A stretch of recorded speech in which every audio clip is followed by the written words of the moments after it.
Core areas जिनके अंदर पिछली बार भी फ्लड के बाद जो है जिस तरह 5-6 दिन या 7 दिन भी अगर आप कहें लाइट नहीं आ पाई, जो पुराना शहर का एरिया बड़ा इफेक्टेड होता था और उसके लिए एक योजना बनाई गई। और मैं आज हमारे जो बिजली बोर्ड के हमारे अधिकारी हैं, कर्मचारी हैं, इनको बहुत बहुत बधाई दूंगा, जिन्होंने बड़े त्वरित तरीके से इस पर कार्रवाई करते हुए जो 2 नए फीडर हैं, एक शिवाली कॉलोनी का जिसके अंदर आपका इंद्रपुरी रेलवे रोड, कलाल माजरी नदी मोहल्ला, रविदास जी बस्ती, गुरुदास बस्ती भेद रोड और कोतवाली सराय और ये राधा कृष्ण कॉलोनी, ये इसमें कवर होंगे। और दूसरा जो फीडर एक नाहन हाउस के नाते, इसके अंदर से आपके हरी पैलेस रोड है, नाहन हाउस है, कैथ माजरी है, त्रिवेणी रोड है, दो खंबा चौक है और ओल्ड सब्जी मंडी है, सर्कुलर रोड है, पालिका विहार है और रामनगर है। ऐसे एरिया लाभान्वित होंगे और लगभग इसमें 1.5 करोड़ की जो है खर्चा आया है। लेकिन इससे क्या है, शहर के अंदर जो कोर एरियाज मैंने आपको बताए हैं, इनमें अब कोई फ्लड आने से या कोई ऐसी दिक्कत आने से, जहाँ से पुराना एरिया ये फीड होता था, उनके यहाँ दिक्कत आने से तो यहाँ बिजली की सप्लाई जो है बाधित नहीं होती। और मुझे लग रहा है कि पहला हमारा विधानसभा का एक कॉन्स्टिट्यूंसी भी है जिसमें 5 नए सब स्टेशन अभी मंजूर हुए हैं। एक 66 kVA का है, 4 33 kVA के हैं और इसको भी फ्लड को देखते हुए बड़ा त्वरित तरीके से मंजूर कराया गया। 66 kVA हमारा सुल्लर के आसपास के उसमें और 33 का उदयपुर रसूलपुर के पास, अद्दो माजरा के पास और एक जो हमारी घास मंडी एरिया है पुराना जो शहर का कोर एरिया, और एक मंडौर के पास, यानी जो हमारी नारायणगढ़ रोड।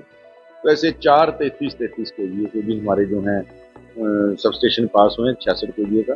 उनके ऊपर भी बड़ी तीव्र गति से जो है हम ज़मीन तलाशने का और बनाने का जो प्रोसेस है, मंजूरी लेने का, उसके ऊपर लगे हुए हैं।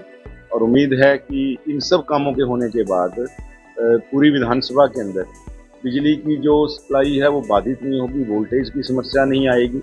एक क्वालिटी अगर आप कहो बिजली की सप्लाई, वो क्वालिटेटिव सप्लाई जो है कंज्यूमर को पहुंचे। जैसे मैंने आपको कहा, एक बहुत बड़ा कोर एरिया इससे लाभान्वित होने वाला है। शहर का पुराना एरिया सारा जो कहीं ना कहीं मुसीबत में आता था, वो इस फीडर के चलने से बिल्कुल ठीक रहेगा। और दूसरा जो आपने पूछा सोलर वाला, एक पीएम सूर्य घर योजना के नाते 1 लाख घरों को पूरे हरियाणा राज्य में जो है एक प्रावधान है कि उनको हम जो है ये सोलर के कनेक्शन लगा के देंगे। और निश्चित रूप से एक बहुत बड़ा फ़ायदा, क्योंकि अभी तो ये पायलट प्रोजेक्ट के नाते ट्रायल बेस के ऊपर है और मुझे लग रहा है कि ऐसी योजना है जिससे आपका बिजली का बिल तो शून्य होगा ही होगा, आपको कमाई भी आएगी। ये अपने आप में एक ऐसी अनूठी योजना है। बिजली का बिल शून्य होने के बाद आपको पैसा आए तो कहाँ बिजली के ऊपर खर्च होता है। तो निश्चित रूप से धीरे धीरे रिन्यूएबल एनर्जी की और जो है इंडिया पूरा शिफ्ट होगा।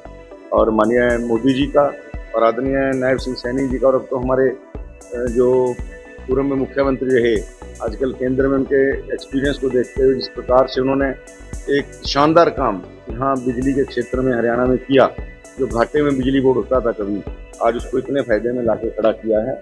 क्योंकि कोई संस्था फायदे में चलने का मतलब ये नहीं कि तो हम पैसा यहाँ कमाने के लिए सरकार बैठी है, लेकिन लगातार घाटे में चलने से अधिकारियों के, कर्मचारियों के मनोबल में भी फर्क पड़ता है, सप्लाई के अंदर फर्क भी पड़ता है। कंज्यूमर को भी अल्टीमेटली लगता है कि हमारा डिपार्टमेंट हमारे लिए उस तरह की क्वालिटेटिव जो आपकी सप्लाई है वो कहीं ना कहीं उससे बाधित होती है। तो माननीय मनोहर लाल जी का एक बहुत बड़ा तजर्बा केंद्रीय ऊर्जा मंत्री के नाते उनको बनाया गया है।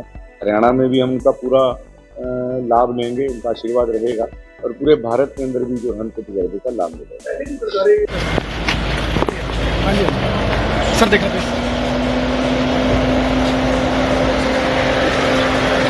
नमस्कार।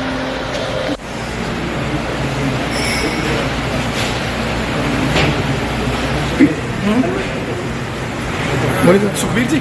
सर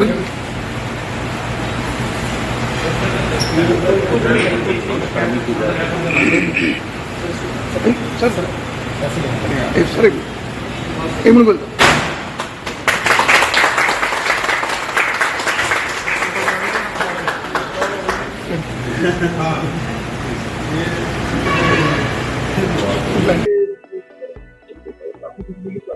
देखिए, पहले की सरकारों ने कभी व्यवस्था को सुधारने का काम नहीं किया। वो आते रहे, व्यवस्थाओं को बिगाड़ते रहे। मेरा क्लियर मानना है, उन्होंने कभी भी आरोपों के अलावा राजनीति नहीं की। चाहे कांग्रेस की सरकार थी, चाहे लोकदल की सरकार थी, इन्होंने आरोप लगाए और राजनीति की, अपने आप को जिंदा रखा राजनीति में आरोप प्रत्यारोपों के नाते। लेकिन भारतीय जनता पार्टी पहली ऐसी सरकार है हरियाणा में जिसने हर कोने के अंदर विकास के एक नए जो विधाओं को स्थापित किया है, हर आयामों को छूने का जो है एक सफलतापूर्वक जो है काम किया है।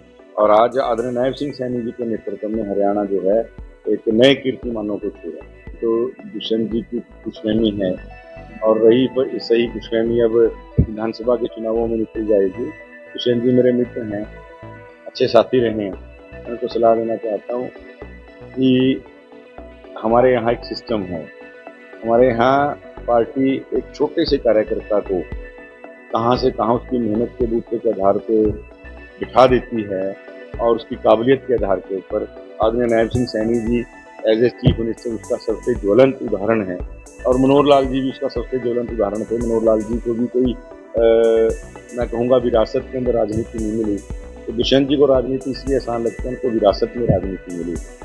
जब संघर्ष से आदमी यहाँ तक आया होता है तो उसको राजनीति की कीमत। अगर आप ये वीडियो YouTube पर देख रहे हैं तो हमारे चैनल को सब्सक्राइब करें और बेल आइकन को दबाना ना भूलें। अगर आप Facebook पर ये वीडियो देख रहे हैं तो हमारे पेज को लाइक करें।